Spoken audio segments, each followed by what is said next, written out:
la vidéo d'aujourd'hui, nous allons parler de comment réussir l'incubation des œufs. Donc, si vous voulez réussir l'incubation des œufs sur votre ferme, je vous invite à regarder cette vidéo jusqu'à la fin pour bien comprendre l'incubation des œufs.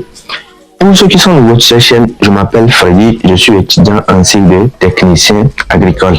Sur cette chaîne, nous parlons principalement d'élevage, des astuces, les techniques et les conseils pour améliorer votre élevage. Ici, nous parlons également de couveuse. Nous parlons de la conception de la couveuse, la fabrication des couveuses, la manipulation et l'utilisation des couveuses. Donc, sans plus tarder, générique.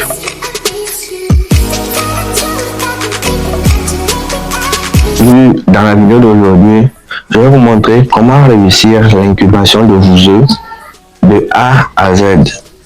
Avant de continuer cette vidéo, je vous invite à vous abonner, de liker la vidéo et de ne pas oublier d'activer la cloche de notification pour ne rien rater des prochaines vidéos. Pour réussir l'incubation de vos œufs, la toute première étape, c'est quoi? C'est la production des œufs ou soit l'achat des œufs.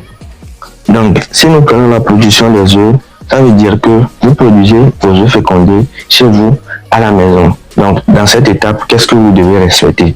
C'est en tout premièrement, et il faut primordialement avoir un coq sur votre exploitation. Si vous voulez avoir des œufs fécondés, vous devez avoir un coq sur votre exploitation. Car les poules, même sans le coq, les poules vont pondre les œufs. Donc, c'est l'intervention du coq qui va permettre à ce que les œufs que vos poules vont pondre soient fécondés. Donc, prenez la peine d'avoir un coq sur votre exploitation. Donnez une bonne alimentation à vos poules. Si vos poules ne sont pas bien nourries, vos poules ne vont pas bien pondre des œufs pour vous. Donc, donnez une bonne alimentation à vos poules. En troisième position, il y aura le sexe ratio. Pour le sexe ratio, il est très souvent conseillé d'avoir 10 poules pour un coq. Mais dans cette vidéo, moi, je vais vous proposer de faire quoi?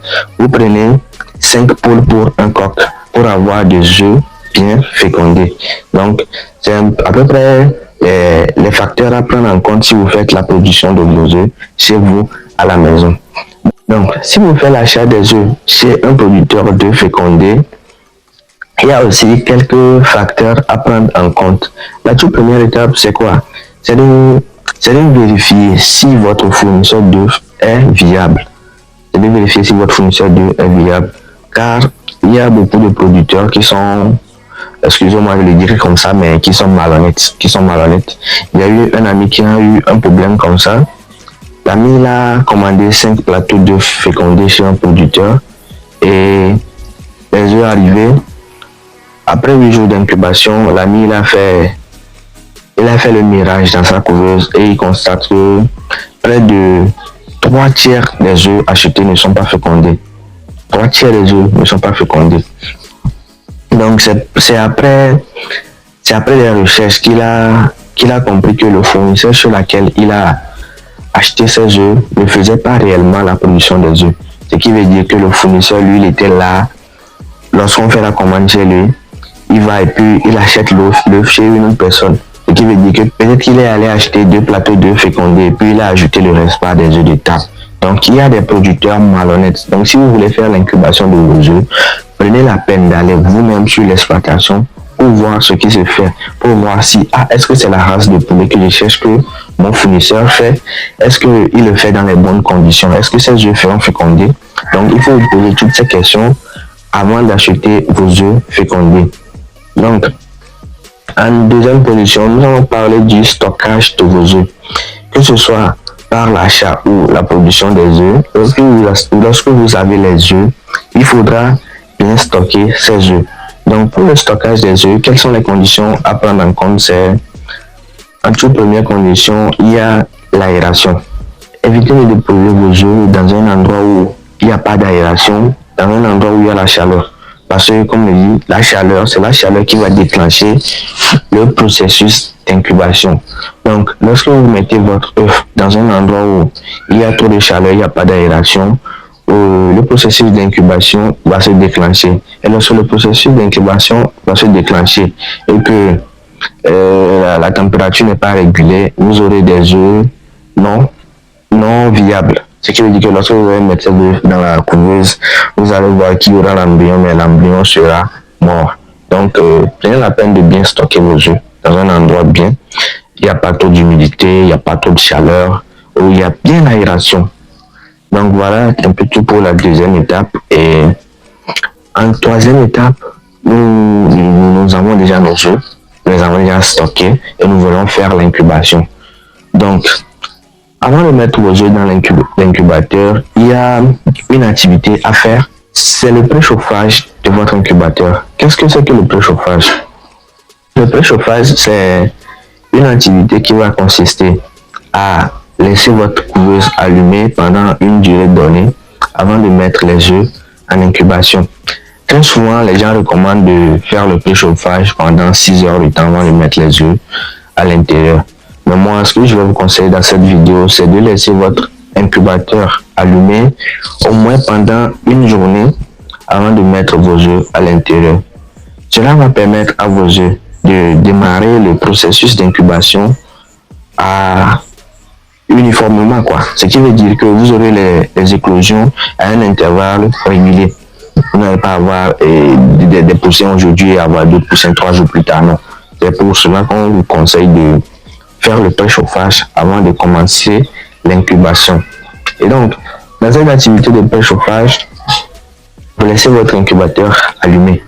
Et ça veut dire que durant une journée, vous allez faire la programmation du thermostat sur les températures recommandées à l'incubation. Vous faites la programmation et puis vous la laissez allumer à vide. Vous ne mettez pas les œufs dedans. Et c'est après une journée que vous allez prendre les œufs, vous la mettez dans votre incubateur et vous démarrez votre incubation. Donc, à part le préchauffage, qu'est-ce que vous devez prendre en compte si vous voulez réussir réellement votre incubation? C'est l'activité d'incubation elle-même en personne. C'est l'activité d'incubation elle-même en personne. Là, on a déjà fait l'achat des œufs, on a déjà vu la viabilité des œufs, on a déjà fait le préchauffage et là, on a mis nos œufs dans l'incubateur. Donc, le processus d'incubation, il dure pendant combien de jours? Le processus d'incubation, il va durer pendant 18 jours. Donc, ce qui veut dire que dans ces 18 jours, vous devez faire le retournement de vos œufs. Dans ce même 18 jours, vous devez faire le mirage, vous devez réguler le taux d'humidité dans votre couveuse. Donc, ces 3 étapes seront effectuées dans ces 18 jours. Donc, au tout début de vos 18 jours, le premier jour d'incubation, vous mettez l'œuf dans l'incubateur. Mais le premier jour, vous n'êtes pas obligé de mettre l'eau dans l'incubateur parce que le processus d'incubation n'a pas encore déclenché. Donc, vous pouvez mettre l'eau dans votre incubateur. Déjà à partir du 4e voire 5e jour, vous commencez par mettre l'eau dans votre incubateur pour apporter l'humidité dans la couveuse. Donc, pour réguler le taux d'humidité dans votre couveuse, qu'est-ce que vous devez faire? Dans la couveuse, vous avez l'hygromètre. L'hygromètre, c'est le matériel qui permet de détecter le taux d'humidité dans votre couveuse. Donc, lorsque vous avez votre hygromètre dans la couveuse, au début de l'incubation, il est conseillé d'avoir un pourcentage d'humidité allant de 55 à 60% dans la couveuse. Donc, si vous voyez que le taux d'humidité dans la couveuse est en bas de 55, supposons que vous avez un taux d'humidité de 40% dans votre couveuse, vous ajoutez l'eau pour augmenter le taux d'humidité. Donc, vous achetez l'eau et puis vous voyez que le taux d'humidité va augmenter et peut aller à 50, 55, voire 60. C'est idéal. Mais si vous voyez que le taux d'humidité dans votre couveuse dépasse les 60% lors des premiers jours d'incubation, qu'est-ce que vous devez faire? Vous diminuez la quantité d'eau dans la couveuse ou soit vous sortez carrément l'eau de la couveuse pour laisser le taux d'humidité diminuer dans la couveuse. Car certes, on dit que l'humidité est bonne pour l'incubation des œufs. Mais pour le début, s'il y a trop d'humidité, ça veut dire que cette humidité va s'infiltrer dans l'œuf et il pourra toutefois étouffer l'embryon qui est dans l'œuf. Donc, il est très important de réguler votre taux d'humidité dans la couveuse lors de l'incubation. Bon, comme petite histoire, je vais vous raconter. J'ai un abonné qui a, par regarder mes vidéos, il a fait son incubateur à lui. C'était un incubateur bien fait calmement. Mais le problème qu'il a fait, c'est que en faisant son première incubation, il a oublié de mettre l'eau dans la couveuse. Il a carrément oublié de mettre l'eau. Et pour son début, il avait acheté 90 œufs. Ce qui veut dire qu'il a acheté 3 plateaux d'œufs qu'il a mis dans son incubateur. Il a commencé l'activité. Au début, tout allait bien. Il a fait le mirage le 8e jour. Lorsqu'il a fait le mirage, presque la majorité des œufs étaient fécondés. Tout s'était passé bien. Il a fait le retournement, il a bien fait le chauffage, la programmation, il a tout fait. Et arrivé au 18e jour, il a constaté que les poussins ont commencé par crier dans l'œuf. Mais jusqu'au 21e jour, pas d'éclosion. Arrivé au 23e, 24e jour, tous les poussins sont morts. Et c'est là qu'il m'appelle, il me dit qu'il n'a rien compris. Et je lui demandais, est-ce que tu as bien régulé le taux d'humidité dans ta couveuse? Et c'est là qu'il me rappelait que, il a oublié. Donc, à cause du simple fait d'oublier de mettre l'eau dans la couveuse, près de 90 œufs n'ont pas éclos. Donc, dans votre incubateur, il n'y a aucun facteur à négliger. Tous les facteurs sont importants. Donc, à part l'humidité, nous allons parler du mirage des œufs. Le mirage des œufs, c'est quoi? C'est une opération qui consiste à éclairer vos œufs pour voir si les œufs sont fécondés à l'intérieur. Donc, ce mirage se fait généralement à partir du 18e jour. À partir du 18e jour, vous faites le mirage. Mais pour ceux qui sont un peu experts dans la matière, ils peuvent faire leur mirage déjà à partir du 5e ou 6e jour. Si vous êtes pro, vous pouvez le faire. Vous pouvez constater le développement de l'embryon déjà à partir du 6e jour. Donc, comment se fait le mirage? Vous prenez votre œuf. Vous n'êtes pas obligé d'aller acheter un meilleur œuf ou bien un matériel essentiel. Vous prenez votre téléphone. Vous allumez la lampe torche du téléphone et le mirage se fait la nuit. Elle se fait généralement la nuit. Donc, vous allumez la torche de votre téléphone, vous prenez l'œuf, vous déposez sur la torche et puis vous voyez que l'œuf sera éclairé. Donc, vous voyez à l'intérieur de l'œuf. Déjà à partir du 18e et à partir du 8e jour, si vous voyez des traces de sang, ça va être des traces de sang un peu partout dans la couveuse. Si vous voyez ces traces de sang, il faut savoir que votre œuf est fécondé. Mais si au 8e jour, vous faites votre mirage et vous voyez pas carrément de traces de sang dans une œuf, il faut savoir que cet œuf n'est pas fécondé. Donc cet œuf est âtre, vous mettez cet œuf de côté, vous ne le laissez pas dans l'incubateur. Donc, pour faire votre activité de mirage, je vous conseille de le faire le plus vite possible pour éviter de provoquer un choc thermique chez les embryons dans vos œufs. Donc, si vous prenez trop de temps pour faire le mirage, vous risquez de tuer les embryons dans vos œufs. Donc, lorsque vous allez faire le mirage, essayez de faire le plus vite possible. Donc, à part le mirage, au cours de l'incubation, il y a aussi une opération importante qui ne doit pas être négligée. C'est quoi? C'est le retournement des œufs. Le retournement des œufs, il va varier en fonction des types de couveuses que vous avez.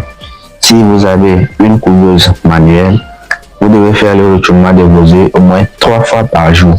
Donc, ce qui veut dire que le matin, vous venez, vos œufs vous faites un glissement de main sur les œufs comme ça pour faire le retournement de vos œufs. Et donc, pour les couveuses semi-automatiques, c'est un peu plus facile. Ce qui veut dire que le système de retournement des semi-automatiques nous permet de faire le retournement de plusieurs œufs à la fois, que ce soit par un mouvement de va-et-vient, comme ceci. Vous bougez le système de retournement pour faire le retournement de plusieurs œufs à la fois. Donc, c'est l'avantage des couveuses semi-automatiques. Mais avec les couveuses automatiques, c'est encore plus facile. Ce qui veut dire que les couveuses automatiques, lui, c'est comme si vous mettez vos œufs à l'incubation et puis vous venez vous dormir quoi. Vous venez vous dormir. La couveuse va tout faire pour vous, sauf le mirage que vous allez venir faire le 8e et 18e jour. La couveuse automatique va tout faire pour vous à côté du mirage. Donc, une fois le mirage effectué, vous mettez les œufs non fécondés de côté et puis vous continuez votre activité.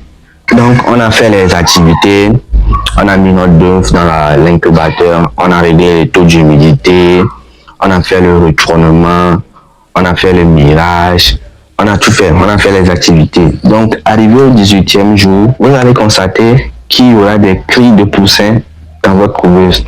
Donc, lorsque vous entendrez ces cris, qu'est-ce qu'il faut éviter? Bon, en toute première position, il faut éviter d'ouvrir votre couveuse et de le fermer à chaque fois pour essayer de voir ces poussins. Bon, c'est pour ça qu'on conseille très souvent que lorsque vous faites votre incubateur, là où il y a la porte, essayez de mettre un petit bout de verre.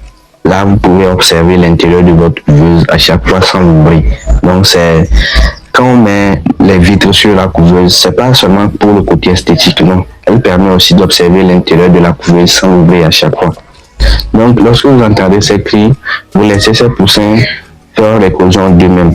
Et donc, là, au 18e jour aussi, il y a le taux d'humidité que vous devez régler. Donc, là, au 18e jour, le taux d'humidité varie entre 65 et 70%. Ça peut aller jusqu'à 80%. C'est idéal pour la sortie dans la coquille des poussins. Donc, voilà à peu près les activités qu'il faudra réaliser.